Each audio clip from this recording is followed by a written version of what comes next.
it is Vibrant Scrappy Mania, and today I have a very quick project for you, and it's using some items from the 99-cent store or the Dollar Tree. I got some towels from the Dollar Tree, and I also have got a pot holder. I also have a jar of buttons that I purchased at Tuesday Morning some time ago. So that's all you're gonna need, and look how pretty this looks. Very nice. You can hang this on the handle of your stove or dishwasher, and it's perfect for drying your hands when you're cooking. And it's also perfect for a hostess gift, for anything like that. See how pretty it will look? I hope you can see that. And I love the colors. So what you need to do is you have to get the pot holder to coordinate with your towel. So let me show you how quick and easy this is done. So when you go to the Dollar Tree, you get 2 pot holders for $1, and then you get 1 towel for $1. So, you know, if you create a pair, and it'll come out to $3 because you get 2 of these for $1, 2 pot holders. So the first thing you want to do is you're going to decide which is going to be your front and the back of your dress. Now this one, the panel is the same in the front as in the back, but the other one, this one, I had 2 different panels. I had the nice wine glasses, and then on the back I had some wine, some grapes and things like that. And actually it's the image, I think it's upside down because it goes this way. Okay, so I didn't want that, so I put that on the back. So I went ahead and put this image on the back because I don't really want that to show. I really wanted to show the wine bottle, and because I wanted this to show, I want to make sure that I have the button on the front of this panel. Okay, so let's go ahead and get started.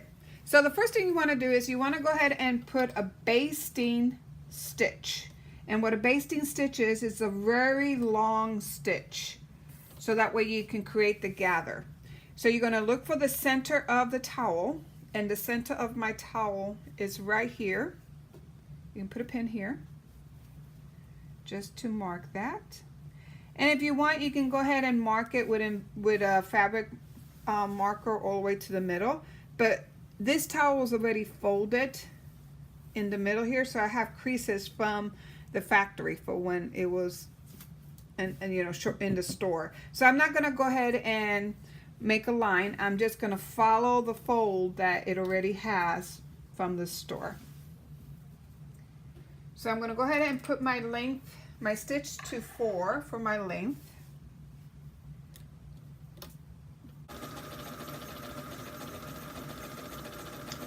So I'm just going to follow the fold line.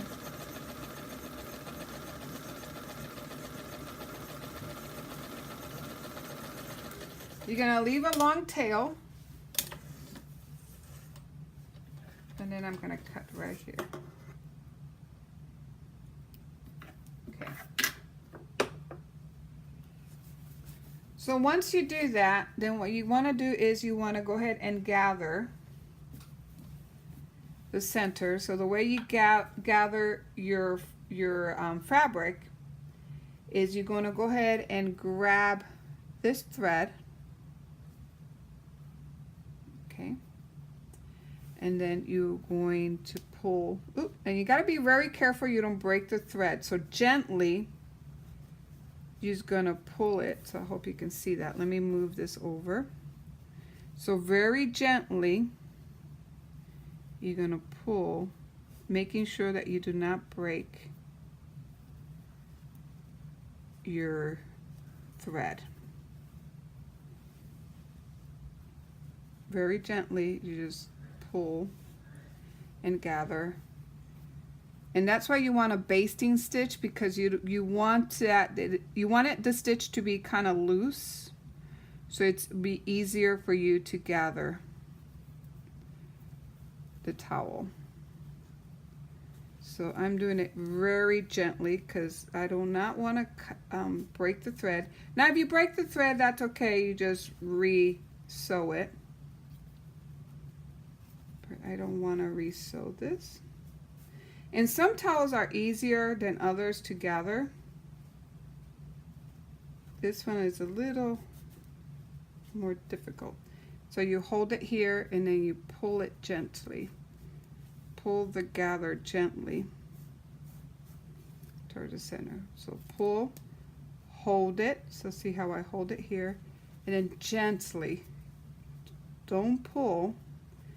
Start from the end and just gently gather the fabric. Sometimes when you're new, you kind of make the mistake of pulling too hard, and you don't want to do that. You want to hold it and then gently, very gently, you want to go ahead and gather. And see, I created already a gather stitch here. I'm going to do the same thing over here and gather. Now, see how I have it right here? I'm going to go ahead and fold this in half.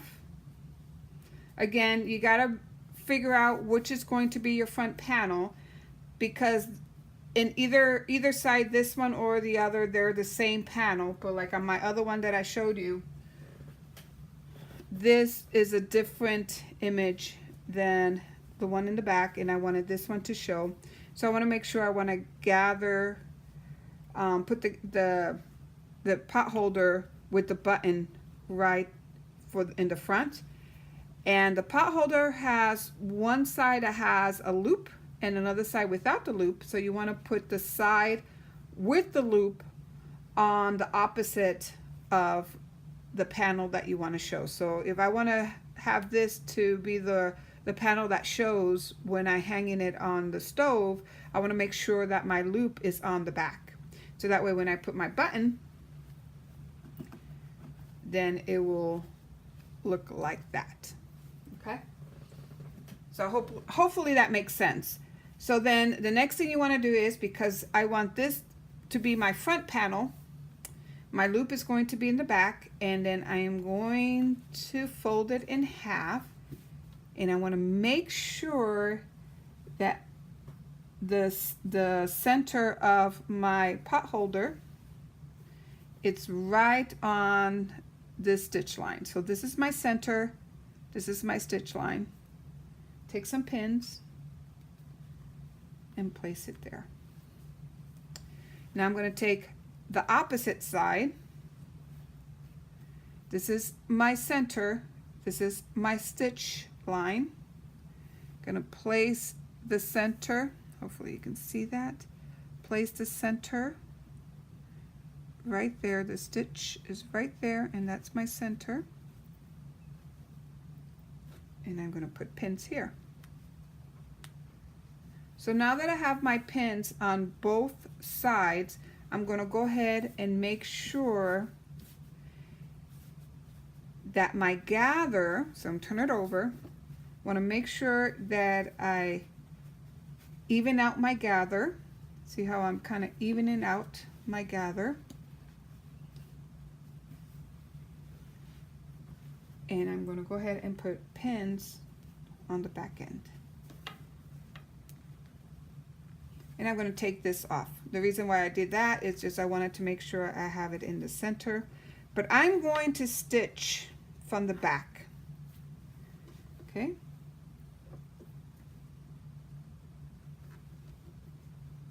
Put another pin. And then I'm going to gather this and put some more pins right here.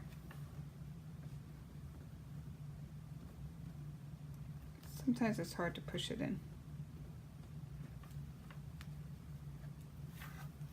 See how it's gathering? So I hope you can see that. I'm evening out the gathers.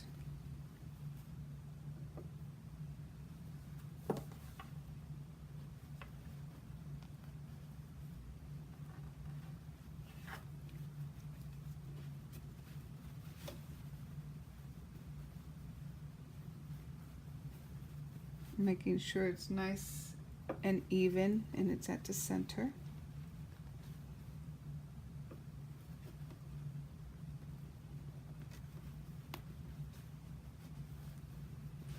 Okay, so see, I have everything pinned and it's in the center, so it's gonna go ahead and sew in the center.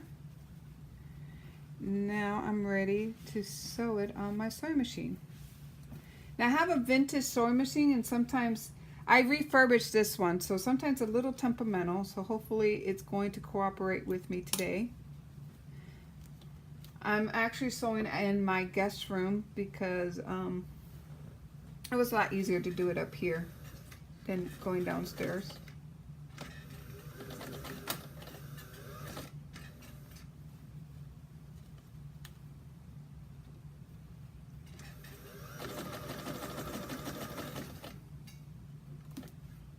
And actually I should put back my stitch to 3 centimeters for length. I had it at 4.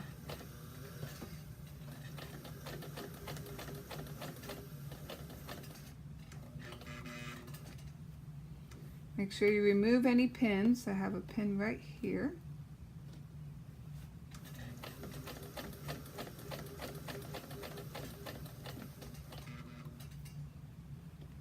So far this machine is working. This is a new home. I acquired it from Goodwill. It was pretty economic. I think it was $20. It wasn't working at all, so I had to dismantle it and put it back together.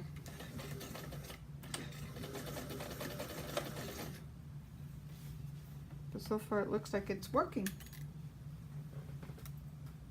Okay, so I want to secure this stitch, so I'm going to lift the presser foot, turn it around, and then I'm going to go back over.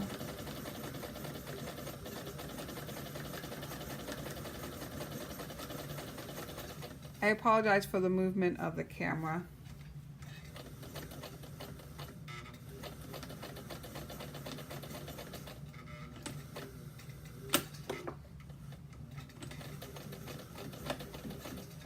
Okay. So let's go ahead and clean up all the threads.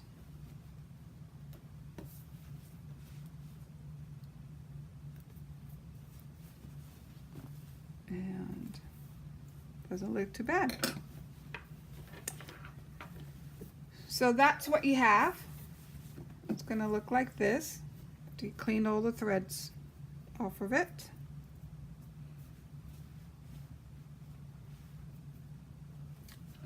So the next thing is we need to go ahead and grab a button. Now you may like this button, so let's go ahead and fold it over and get our loop. It's gonna fold over like so. And you may like this button, but you gotta get a button that will fit your loop. This button, even though it's nice decorative wise, it's not gonna fit through the my loop. So you need to find a button that's going to go through the loop.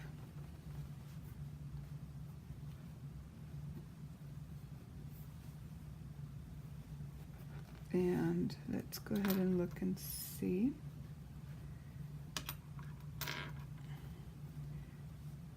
I think I like this button. Let's go ahead, it goes through the loop. Maybe not.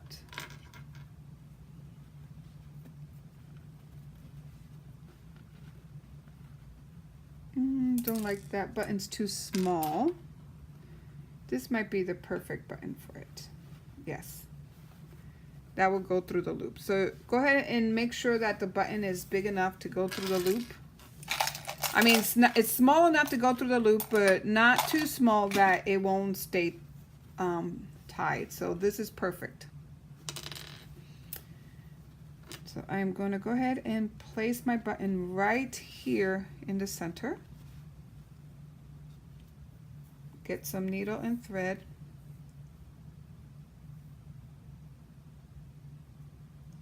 And I think that button's going to look very nice with the black and the gold. Right on the top, it looks like it's going to work. It's going to work.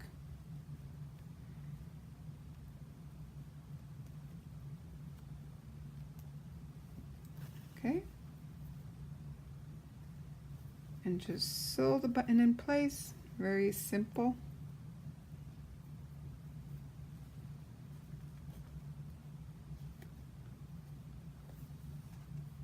And you don't have to be perfect on this. Just make sure that you put enough, go around it enough times that to secure the button so it won't come off easily. Because remember, this is going to get a lot of use, so you want to make sure that you really secure that button in place so that it doesn't fall off while you're using it. And if you're giving it as a gift, you want to make sure you give something that will last, not something that's only gonna last for 2 seconds and then fall apart on whoever's getting it.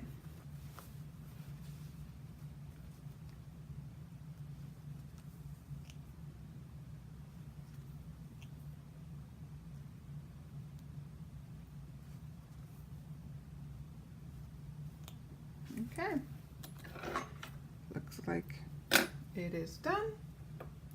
Let's go ahead and see. There you go. Look how pretty that will look. So here's my other pot holder. So let me bring you up. So there's one pot holder with the little skirt, and then here's the other pot holder with the button and the skirt. So I hope you like this video, and thank you for watching. Bye now.